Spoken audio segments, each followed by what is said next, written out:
오늘은 고난주일입니다. 무슨 주일? 고난주일. 그래서 우리 성탄절 이러잖아요. 성탄절은 예수님이 탄생하신 그것을 기억하고 또 기념하고 또 축하하고 노래하고 또 그 탄생하신 그 은혜를 우리가 또 이렇게 나누는 그런 시간. 그게 그 다음에 이제 고난주간, 고난주일. 이 고난주일은 예수님께서 우리 죄인들을 위하여 우리의 죄와 우리의 형벌과 죄로 인한 사망과 그 모든 것을, 그러니까 죄를 없애주시고 죄의 형벌을 우리에게 제하여 주시고, 그러기 위해서 예수님이 십자가에 못 박혀 죽으셨습니다. 그런데 그것을 우리가 기억하고 되새기고 그 은혜와 사랑이 뭔지를 이렇게 같이 나누는 그런 시간이 되겠습니다. 그래서 오늘은 고난주일입니다. 무슨 주일? 고난주일. 고난주일은 그 말뜻, 단어의 뜻도 그렇지만은 고난은 즐거운 거예요? 괴로운 거예요? 괴로운 거예요? 네, 그 맞아요. 그래서 예수님이 고난을 받으시고 그 고난을 받으신 것을 내 마음에 받아들이고 그걸 인정하고 믿는 우리들도 그렇게 막 유쾌하지 않아요. 왜? 예수님이 고난을 받으셨으니까, 그 고통을 받으셨으니까 나도 거기에 조금이나마 마음이 공유가 되고 마음을 나누고 공감을 하고, 네, 그렇게 해야 되잖아요. 그래서 오늘 이제 이사야 53장 말씀입니다. 이사야 53장. 그래서 이 이사야 53장은 1절부터 12절까지 한 장 전체가 고난에 관한 내용으로 쭉 되어 있어요. 그래서 고난의 장 혹은 그렇게 이제 표현을 합니다. 그래서 그는 예수라는 이름이 나온 것은 아닙니다. 그냥 대명사를 써서 그는 이렇게 말했는데 그가 누구냐면은 예수입니다. 그래서 이제 신약에 예수님이 십자가에 못 박혀 죽으신 걸 보니까 이사야 53장에 그가 누구냐면은 바로 그 예수님이구나 하는 걸 이제 알게 된 거예요. 실제로 내용을 봐도 그렇게 알 수가 있습니다. 내용을 봐도. 그래서 그 고난의 내용, 고통의 내용이 상상을 초월한다. 그리고 근데 그 고난이 없었으면 우리가 그 고난을 다 담당해야 돼. 내 죄로 인하여 내가 죽거든요. 한번 같이 하면 돼. 내 죄로 인하여 내가 형벌을 받고 지옥을 가고 괴로움을 당한다. 그러니까 자기 죄로 인하여 자기가 죽는 거예요. 성경에 그런 말씀이 나와요. 아버지가 신 포도를 먹었어. 아들의 이가 시다 말이에요. 아버지가 신 포도를 먹는 걸 보니까 아들이 싫어 이런단 말이야. 그만 매도 시끄럽다. 말만 들어도 지금 시끄럽고 춤이 나온단 말이에요. 그게 이제 그 당시에 에스겔서를 기록할 그 당시에 그게 하나의 속담처럼 격언처럼 되어 있었어요. 아버지가 신 포도를 먹으면 아들의 이가 시다. 그런데 그 말을 하나님께서 그대로 인용을 해가지고 아버지가 신 포도를 먹어도 아들의 이가 시지 않다. 이렇게 하나님이 말씀을 하셨어요. 그러면서 하신 말씀이 뭐냐면은 자기가 신포도를 먹는 자기가 시지 옆에 있는 사람은 안 시다. 자기 죄로 인하여 자기가 책임을 지고 자기가 죽는다. 그 말씀을 하신 거예요. 그래서 아버지의 잘못 때문에 아들이 죽는 게 아니다. 그게 아니고 아버지가 죄를 지었으면 그 죄로 인하여 아버지가 고통을 당하고 아들이 죄를 범했으면 아들은 자기 죄로 인하여 고통을 당하고. 한번 같이 합니다. 아버지가 신포도를 먹으면 아들의 이가 시다. 그게 이제 그 당시에 격언이라, 속담이라, 격언. 그런데 하나님께서는 그 말씀을 인용해가지고 아니다. 아버지가 신포도를 먹어도 아들의 이가 시지 않다. 이렇게 말씀하시면서 하나님이 계시하시는 내용이 뭐냐면은 아버지가 죄를 범했으면 아버지가 벌을 받고 아들이 죄를 범했으면 아들이 벌을 받고 그래서 아버지가 죄를 범했다고 해서 아들이 벌 받는 것은 아니다. 이렇게 하나님이 말씀을 하셨어요. 한번 하겠습니다. 아버지는 아버지의 죄로 인하여 고통을 당하고 죽고 아들은 아들의 죄로 인하여 고통을 당하고 죽는다. 그래서 자기가 지은 죄로 인하여 자기가 책임을 진다. 그런 말씀이에요. 그 책임을 아들에게나 아버지한테, 친구한테, 누구한테 그것을 전가할 수가 없다. 책임을 물을 수가 없다. 이 말이에요. 예. 예. 근데 이사야 53장을 보면은 하나님께서 우리가 죄를 범했는데 우리의 죄를 그러니까 우리가 죄를 범했는데 우리의 죄를 우리한테 안 물으시고 안 묻고 누구에게 그에게 예수님에게 그 책임 그 짐을 지운 거예요. 한번 같이 합니다. 나의 죄의 짐을 죄의 형벌을 예수님에게 묻고 지웠다. 그러니까 내 죄와 내 죄로 인한 형벌을 내한테 네가 잘못했으니까 네가 벌 받아야 된다. 하나님이 그렇게 안 하고 용서해 주시고 나에 대해서는 용서를 해 주시고 그 죄로 인해서 벌은 누가 받게 했느냐면은 예수님이 벌 받게 해요. 그걸 이제 전가라고 짐을 넘긴다. 내 짐을 넘긴다 이 말이 넘겼다 그런 말입니다.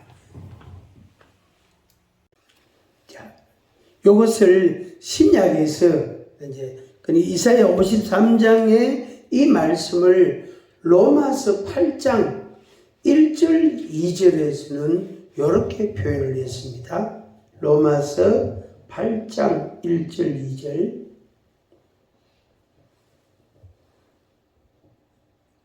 같이 한번 읽어보겠습니다. 로마서 8장 1절 2절 여기에 이제 결론, 정리, 선언, 선포 이렇게도 표현할 수 있겠습니다. 같이 읽습니다. 그러므로 이제 그리스도 예수 안에 있는 자에게는 결코 정죄함이 없나니 이는 그리스도 예수 안에 있는 생명의 성령의 법이 죄와 사망의 법에서 너를 해방하였습니다. 아멘. 이 바울 사도가 로마서 1장부터 7장까지는 우리 인간이 죄인이다. 하는 것을 그 지식인이라고 할 수 있는 그 로마 사람들한테 이야기를 합니다. 그리고 이제 그것에 대한 결론 8장 1절부터 이제 이제 16장까지인데 그 이하는 8장부터 그 이하는 이제 죄인된 우리가 예수 안에 있음으로 인해서 예수님 안에 들어옴으로 인해서 우리가 구원함을 받고 새 생명을 얻게 된다. 그리고 새 생명을 얻은 사람은 이렇게 살아야 된다 하는 것을 기록을 합니다. 그래서 이 로마서 8장 1절 2절이 굉장히 중요한 하나의 분수령도 되고 변곡점도 되고 또 산꼭대기 산 정상과 같은 그런 위치에 있습니다. 자, 8장 1절. 그래서 이사야 53장에 하나님께서 우리의 죄와 죄로 인한 형벌과 저주를 고난의 종 예수님에게 하나님의 독생자에게 그 짐을 다 담당시켰단 그 짐을 다 지웠단 말이. 그런데 그것을 믿음이라는 걸로 받아들일 때 그 예수님을 그 독생자를 내가 믿을 때 그러니까 그 독생자 안으로 내가 들어올 때에 우리는 뭐가 없다? 정죄함이 없다. 다시는 죄인이다라고 죄를 정하는 그게 없단 말이에요. 그래서 죄인이 아니고 의인이 되고 죄 없이 함을 받은 그런 경건한 사람, 하나님의 자녀가 되는 겁니다. 이걸 꼭 믿으시기를 부탁합니다. 다시 8장 1절, 로마서 8장 1절, 2절 다시 한번 더 읽겠습니다. 이 구절, 이 두 구절을 여러분 마음에 꼭 믿으시기를 바랍니다. 그러므로 이제 그리스도 예수 안에 있는 자에게는 결코 정죄함이 없나니 이는 그리스도 예수 안에 있는 생명의 성령의 법이 죄와 사망의 법에서 너를 해방하였습니다. 아멘. 이사야 53장으로 돌아가면은 여호와께서 고난의 종 예수님에게 우리의 죄와 형벌을 그 짐을 죄짐을 다 어떻게 해요? 전가했단 말이에요. 위탁을 했단 말이에요. 그러니까 맡겼다 이 말이. 예수님에게로 그 죄를 죄짐을 다 넘기는 거예요. 여호와께서. 그러니까 그 이제 대상자인 우리는 그 죄짐을 안 지고 있는 거예요. 그 짐을 넘겼기 때문에. 그래서 머슴이 지고 오다가 너무너무 힘들단 말이에요. 한 짐 적긴 짐을 지고 오다가 너무너무 힘들고 막 그냥 쓰러질 것 같고 다리가 오들도 떨린단 말이에요. 그럴 때 주인이 이제 세우라 그러고 내가 질게. 내가 지고 갈게.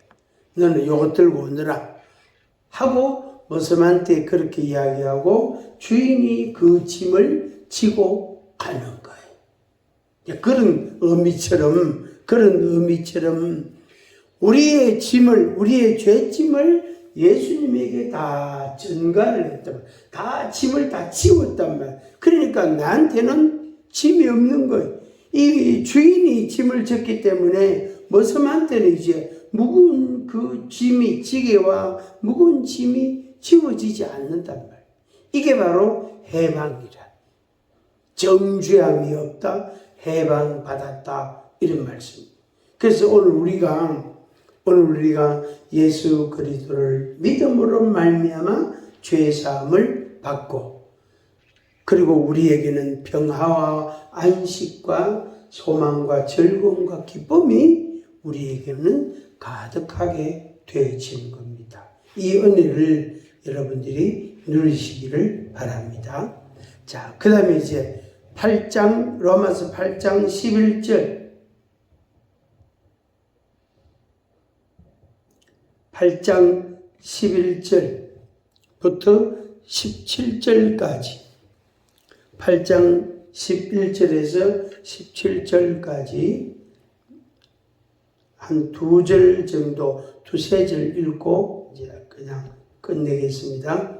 11절, 예수를 죽은 자 가운데서 살리신 이의 영이 너희 안에 거하시면 그리스도 예수를 죽은 자 가운데서 살리신 이가 너희 안에 거하시는 그의 영으로 말미암아 너희 죽을 몸도 살리시리라. 12절, 그러므로 형제들아 우리가 빚진 자로 돼 육신에게 져서 육신대로 살 것이 아니니라.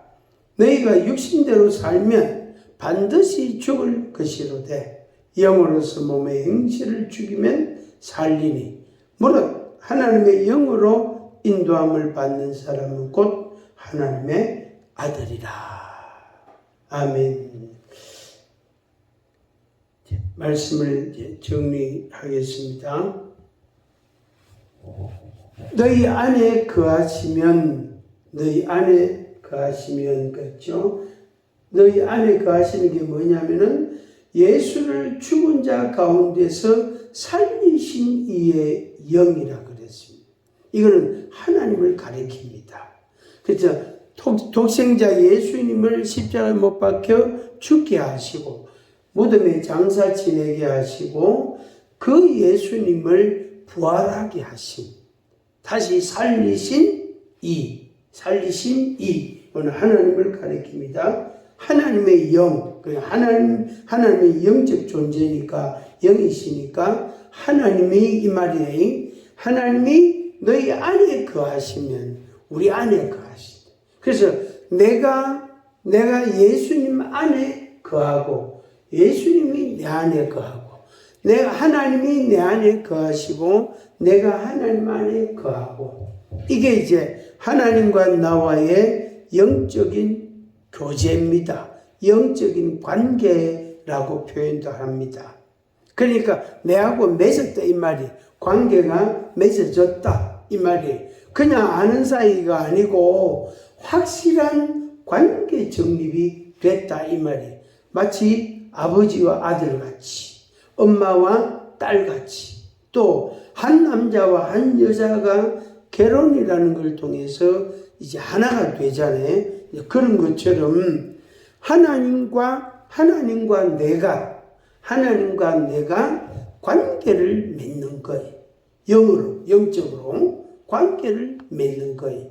그래서 그 하나님께서 이제 살리셨으니까, 독생자를 예수님을 살리셨으니까 그 살리심이 우리에게 들어오고 우리는 그 은혜를 입어 하나님 안에서 믿음으로 살게 되고, 그런 관계를 말합니다.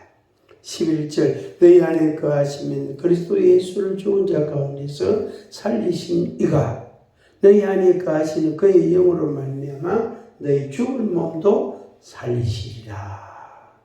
이렇게 말씀을 했습니다. 오늘 고난주일에 여러분 마음속에 고난을 받으신 하나님의 독생자 예수 그리스도, 그를 믿는 자는, 그의 십자가의 죽으심을 믿는 자는 죄 사함을 받고 하나님의 백성이 되어지는 겁니다. 그래서 그의 죽음은 바로 대속적 죽음이다. 그래서 자기를 위하여 죽은 것이 아니고 죄인들을 위하여, 우리를 위하여 대신 죽으신 죽음이었다 하는 겁니다. 그래서 아까 이사야 53장에 나온 말씀처럼 여호와께서, 하나님께서 우리의 모든 죄와 그 죄짐을, 그것을 예수님에게 전가 다 지웠다.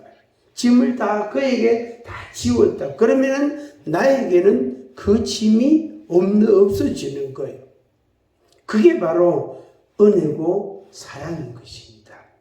그래서 우리는 우리의 짐은 예수님께서 다 담당하셨으니까 내가 그 죄짐에 눌릴 수가 없고 또 그렇게 되지도 않고, 만약에 그런 생각을 한다면 그것은 잘못 알고 있는 것입니다. 그래서 고난을 받아 주셨으니까 나는 고난을 받는 게 아니고 그 고난의 은혜를, 사랑을 우리가 받고 그 은혜 가운데서 우리가 살아가는 것입니다. 그래서 이 고난주일에 예수님의 십자가의 죽으심을 묵상하고 그것을 감사하고 찬양하는 그런 날이 되기를 바랍니다. 기도하겠습니다.